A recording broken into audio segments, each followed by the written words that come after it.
komploya karşı bir seferberlikle karşını verdiler. Bu seferberlik bu geçtiğimiz 15-20 gün içerisinde nasıl gerçekleşti? Katılım boyutu neydi? Seferberlik ne düzeyde gerçekleşti? Yani şimdi bu bir gerçeklik. Gerçekten hani 6 Ocak'ta Halep ve Şeyh Mesud'la başlayan savaşa Kürtler nasıl bir tanım getirdi? İkinci 15 Şubat komplosu olarak tanımı getirdiler. Ve bu çerçevede hani Masa Akaş'ın da dediği gibi yani bir bütün olarak yapılan saldırılar sadece Rojava, Şeyh Mesud yönelik değil. Genel paradigma yani demokratik modernitenin ve özerk yönetim sistemine karşı bir saldırıydı, bir gerçekleşti. Bu anlamda tabii ki Kürtler aslında biraz tarihsel bir geçmişe baktığımızda Kürtler 100 yıldır her zaman soykırımla karşı karşıya geldi. Ama bu soykırımdan Kürtler bir biçimiyle aslında her aşamada, her sefer direnişle karşılık vererek komployu boşa çıkarttılar. Gelişen uluslararası komplolara karşı aslında Kürtler bir nevi hani siz ne kadar saldırsanız biz varlığımızı koruyacağız ve direnişle bu komploya karşı verdiler. En yakın yaşadığımız süreç belki işte 99-15 Şubat komplosuydu. Bunun yanı sıra şu anda aslında yaşadığımız bir konjektür var. Hala tehlikeleri devam ediyor. Hala sonuçlanmamış. Bunun belki birçok yönüyle aslında Kürtler açısından belki diyebiliriz. Bu komplo hala devam ediyor. Bunun karşısında Kürtler bu duyarlılıklarını hala sürdürüyorlar. Ama şunun yanı sıra bence bu çok önemlidir. Gerçekten ulus devlet olmadan Kürtler açısından ulus bilinç gelişmiş. Hani siyasetten, şeyden bağımsız. Bugün mesela bakalım Avrupa ülkelerinde, Başuri Kürdistan'da ve Rojava'da, Bakur'da bütün Kürtlerin bulunduğu her yerde Kürtler ayakta bu komploya karşılık veriyorlar. Komployu bir nevi boşa çıkarmak için bunun bilincinde yani ulusal bilinç çerçevesinde aslında diyebiliriz buna bir komployu boşa çıkarma ve komplo karşısında bir seferberlik ruhuyla hani özerk yönetimin 18 Ocak'ta yaptığı bir açıklama vardı. Hani seferberlik ilanıyla bu çerçevede bütün Kürtler ayaklanmalı ve Rojava'ya sahip çıkmalı. Bu çerçevede diyebiliriz aslında Kürtler şu şiarla hani Rojava Kürdistan'dır, Kürdistan Rojava'dır ruhuyla, şiarıyla Rojava'nın etrafında kilitlendiler. Gerçekten dedim ya bu bilinçle hani ulusal bir bilinç gerçeğiyle Rojava'ya sahiplendiler ve hala da sahiplenmeye devam ediyorlar. Şu çok önemlidir. Mesela şu anda şu bilinç Kürtlerde gelişmiş. Yani nerede olursa olsun, Avrupa'da olsun, Suriye'de olsun, Rojava'da olsun, İran'da olsun, Türkiye'de olsun, Bakur'da olsun bir Kürt nerede yaşıyorsa ilk hani bir soru soruruz.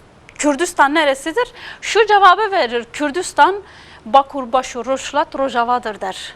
Yani bu Kürt halkında bu bilinç gelişmiş. Tabii bu hani böyle bir anda gelişmedi. Bir kere de oluşmadı. Oluşmanın temel nedeni bence bu özgürlük hareketinin gerçekten yürüttüğü mücadele çok önemlidir. Özellikle mesela Önder Apo'nun ulus bilinci, Kürt ulusunun Kürtlüğün varlık çerçevesinde hani var olduğun sürece özgürlüğün için mücadele edersin. Hani Önder Apo'nun bu bilinçle, bu perspektifiyle aslında hem genel dünya çapı açısından da Kürt ulusu açısından da Önder Apo'nun perspektifi tabii biz Kürtler için çok önemlidir. Bu çerçevede hani komplonun temel cevabı bence budur. Şunun yanı sıra şuna değinmek istiyorum. Gerçekten hani birçok kişi şunu der. Yani hani demokratik modernite aslında hani ulusal yani hakların bir araya gelmesi, hani haklar gerçekten Araplar, Kürtler, Aleviler yani birlikte yaşamanın sonucuydu bu aslında. Kürtler kaybetti. Kürtler hani Rojava'da, Suriye'de bir yokuşa belki hani bir bitişle karşı karşıya gider. Ben kendi açımdan öyle değerlendirmiyorum ve bu yorumları da yanlış buluyorum. Çünkü gerçekten biz tarihsel bir geçmişe bakalım. Coğrafik olarak hem stratejik olarak hem ulus olarak yani Kürtlerin bulunduğu, Kürdistan'ın bulunduğu her yerde yani Kürtler var, Araplar var, Ezidiler var. Yani bir mesela küçücük bir kenttir belki Rojava, Kamışlı. Kamışlı'da Süryaniler var, Kürtler var, Araplar var, Ermeniler var. Yani din olarak da hani azınlıklar olarak da Ezidiler var. Çok zengin bir yapılanmaya sahiptir ve farklı farklı etkinlikler var. Bunlar bir arada yaşamak mecburiyetindedir yani. Bu doğal olarak aslında egemenlerin hani karşı çıkışı olmasa, kışkırtması olmasa toplumlar kendi açısından bunu yaşamaya hazırdır. Ama bunu etkileyen, bunu ters tepen kimlerdir? Mahsur Akaş'ın dediği gibi gerçekten egemen güçlerdir. Yani bilinçli yapılan, kışkırtan, milliyetçilikle, dincilikle, ulusçulukla, farklı olgularla, kavramlarla, özel savaş araçlarıyla toplumu boşa çıkartmak istiyorlar. Ama bence Kürt halkı ve gerçekten özgürlük arayışları olan insanlar, demokratlar Avrupa'dan tutalım Kürdistan'a kadar yani bu güçlere de cevap verdiler ve gerçekten bir nevi aslında bu komplonun tekrardan boşa çıkarttığını diyebilirim. İdeolojik saldırılar da var ama ondan önce bu şu anda işleyen entegrasyon süreci Kürtler açısından bir kazanım mıdır? Ve gerçekten ne şekilde işliyor? Yani kazanımsa eğer Kürtler bundan ne kazanıyor? Yani şu anda işleyen süreç olarak özellikle 29 Ocak Antlaşması'nın ardından işte 2 Şubat'la beraber devreye giren görüşmeler, görevlendirmeler, sahaya gelişler, heyetlerin görüşmeleri bunlar hepsi yaşanıyor ve pratik olarak da takip ediyorsunuz. Bunlar yani nasıl bir kazanım olabilir? Nasıl bir kazanıma dönüşüyor veya?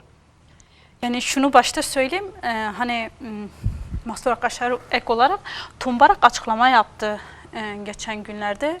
Ne dedi? Aslında bütün Kürdistan'a dikkat çekerek hani işte aslında Orta Doğu'da demokrasi olmaz, monarşinin olduğu yerde demokrasi olmaz hitabıyla şey yaptı. Yani bir nevi aslında Güney Kürdistan'a da hani dikkat çekti. Yani işte hani aslında hedef gösterdi yani dikkat çekti. Yani birebir tabii hedef gösterdi. Evet. Hani direkt yani orası da entegre olabilir. Orası da Irak bilmem şey olabilir. Şimdi şu çok önemlidir. Hani konjektür bence çok önemlidir. Şimdi Rojava'da yürütülen nedir? 15-14 yıllık bir süreç var. Bu süreci nasıl ele almak, nasıl değerlendirmek, gerçekten kazanımları neydi Kürtler açısından? Hani genel Suriye halkları açısından kazanımları neydi? Ve gerçekten özerk yönetim sistemi Suriye açısından bir alternatif olabilir miydi? Bence olabilirdi.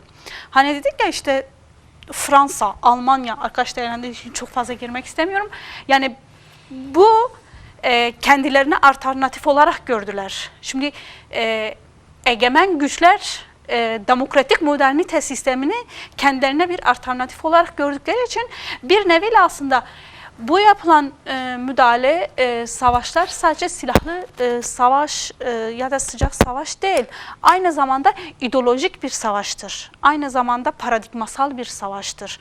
Aynı zamanda Kürtlerle ve kazanımlarını 100 yıllık bir soykırımla tekrardan karşı karşıya getirmedir. Ha bunun aşamaları, bunun belki vurgularını değerlendirdik. Dedim ya, bu tehlike hala bitmiş mi? Bitmemiş. Devam ediyor. Ya hani bu anlamda tabii. Şeyi sormak istiyorum. Yani tehlike devam ediyor derken entegrasyon sürecine karşı bir yani tehlike mi var? Entegrasyon sürecinin ilerlemesine dönük Yaklaşımlarda mı bir kaygılı yaklaşımlar var? Yani bu süreci baltalayan, bu süreci engelleyen kesimler var. Bu entegrasyonun gerçekleşmemesini istemeyen kesimler var. Bunun belki başından birisi de hani Türkiye geliyor. Bunun başından biri de işte Tumbarak geliyor. Bunun başından biri de Amerika geliyor. Bunlar kesim etkenler güçlerdir. Belki bir nevi yürütülüyor süreç. Yani entegrasyonu şöyle ele alsak hani herkesin kendisine göre bir değerlendirme biçimi var. Bir demokratik entegrasyon hani değerlendirmesi var. Bir de entegrasyon adı altında aslında Kürtlerin bütün hani kazanımlarını bir bütün olarak tasfiye etme var. Bu tehlike de var tabii. Hani bunun karşısında gerçekten Kürtler var olan kazanımları hani demokratik entegrasyon adı şeyle ya da bir biçimiyle varlıklarını hani anayasal hukuk olarak yaşamsallaştıracak. Mesela dikkat edelim, İlham Ahmet 2 Şubat'tı sanırım, yanılmıyorsam 2 ya 3 Şubat'tı bir Zoom üzerinden bir toplantı gerçekleştirdi gazetecilerle. Evet. Orada ne dedi? Dedi biz hani yeni bir aşamaya geçiyoruz. Hani şu ana kadar 13-14 yıllık yürüttüğümüz bir süreç vardı. Bu süreci yeni bir aşamaya getirdik. Belirli kazanımlarımız oldu ama konjektür değişti, siyasal süreç değişti. Bu konjektürle değişmeyle birlikte biz yeni bir aşamaya geçiyoruz. Yeni aşama nedir? Kürtlerin siyasal anlamda, hukuksal anlamda varlığını mücadelesi etmekte. Varlığını kuruma mücadelesidir. Kürtler kendi varlığını oluştururken aynı zamanda bunun mücadelesini verir. Eğer ki mesela şöyle değerlendirilirse bence Kürtler açısından hani bu mesela Rojava'da şu anda yürütülen hani bu entegrasyon eğer anayasal anlamda bir oluşma, bir olumluluğa gidilirse hani dil anlamda, kültürel anlamda, işte genel siyasal anlamda, hukuk anlamda, Suriye'de vatandaşlık hani Kürtlerin işte Suriye vatandaşlık anlamda bir adım gelişirse Kürtler eğer anayasalda gerçekten hani şu anda mesela tartışılıyor bir komisyon oluşacak, o komisyon anayasa için yeni bir anayasa oluşması olacak, Kürtler de onun içinde yer alacak. Eğer Kürtler bu komisyon içinde yer alırsa, anayasa gerçekleşirse yani sadece Kürtler değil aslında bütün şu anda Rojava'da olan insanlar, Rojava'da yaşayan azınlık haklar da var. Araplar var, Ezidiler var, Süryaniler var. Bu kesimler içine yer alırsa bu yine bütün Suriye için aslında bir alternatif olabilir bence. Yani bu Demokratik aynı Suriye tabii demokratik Suriye olur. Suriye Cumhuriyeti olur. Belki hani Suriye Arap Cumhuriyeti olmaz ama Suriye Cumhuriyeti olabilir. Demokratik Suriye Cumhuriyeti. Tabii.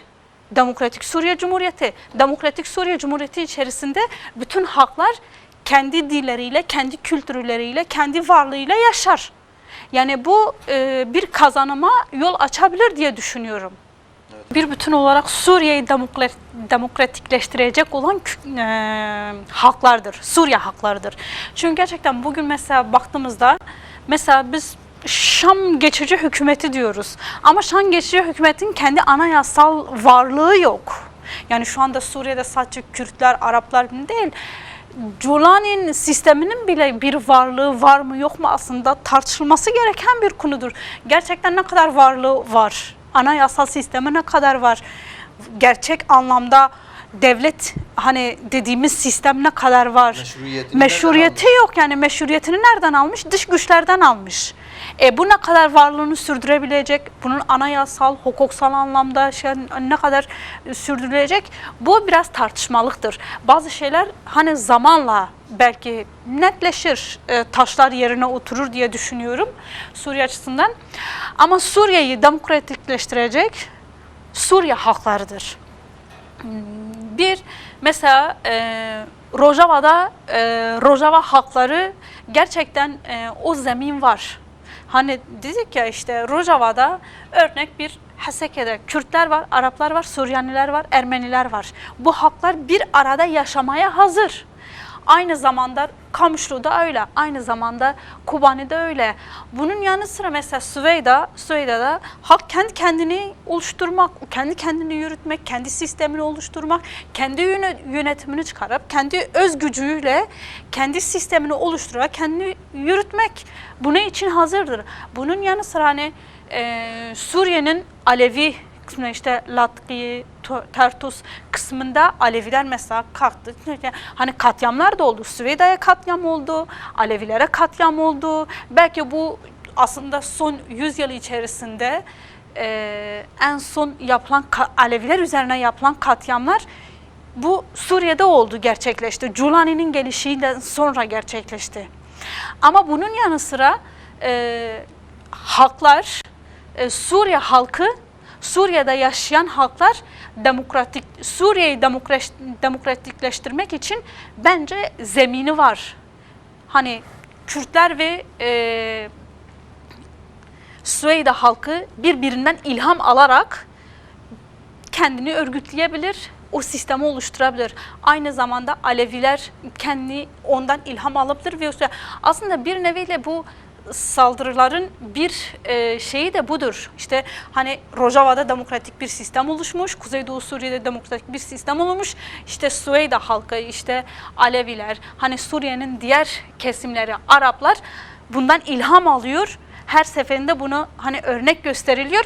Bu nevi aslında biz hani özerk yönetim sistemine bir biçimiyle saldırırsak diğer halkları da ondan sonra teslim alabiliriz. Egemenlerin bu yaklaşımıydı aslında. Bu hani dedik ya, gerçekten kastik katil sistemidir. Halkları parçalama, bölme, zayıflatma ve yürütme. Ama bunun yanı sıra halklar da şu mesajı verdi. Mesela bir Kuzeydoğu Suriye'de hani var olan sistem bugün Rojava'da aynı biçimiyle yürütülebilir. Kendi sistemini yürütebilir. Devlet kendi işini yapsın. Aynı biçimiyle devlet ve demokrasi bir arada yaşayabilir. Yani yürütülebilir. O bence çok engel olmamalı. Bunun deneyimleri var. Hani Kuzey Kürdistan'da bilmem Avrupa'nın farklı hani şehirlerinde, devletlerinde deneyimleri var. Bunun yanı sıra işte Suriye'de şu anda kendi hani sistemini oluşturdu. Kadınları kendi örgütlüklerini oluşturdular. Aleviler bunun yanı sıra kendi sistemlerini oluşturdular. Aynı zamanda Rojava'da hani gençlik örgütü var, kadın örgütü var. Bunun yanına sivil kurum örgütleri var. Hani sivil güçler var. Yani bir biçimiyle ben şunu diyebilirim aslında bir kısacası Suriye'deki halklar Suriye'yi demokratikleştirmeye hazır. Ama cihatçist, egemen sistem ve bunu dıştan gelip Suriye'yi parçalama, bölmeye karşı bunun engelleri var, bunun tehlikeleri var. Halklar bunun karşısında gerçekten mücadelesini verir. Kürtler de bunun öncülüğünü yapıyor. Evet.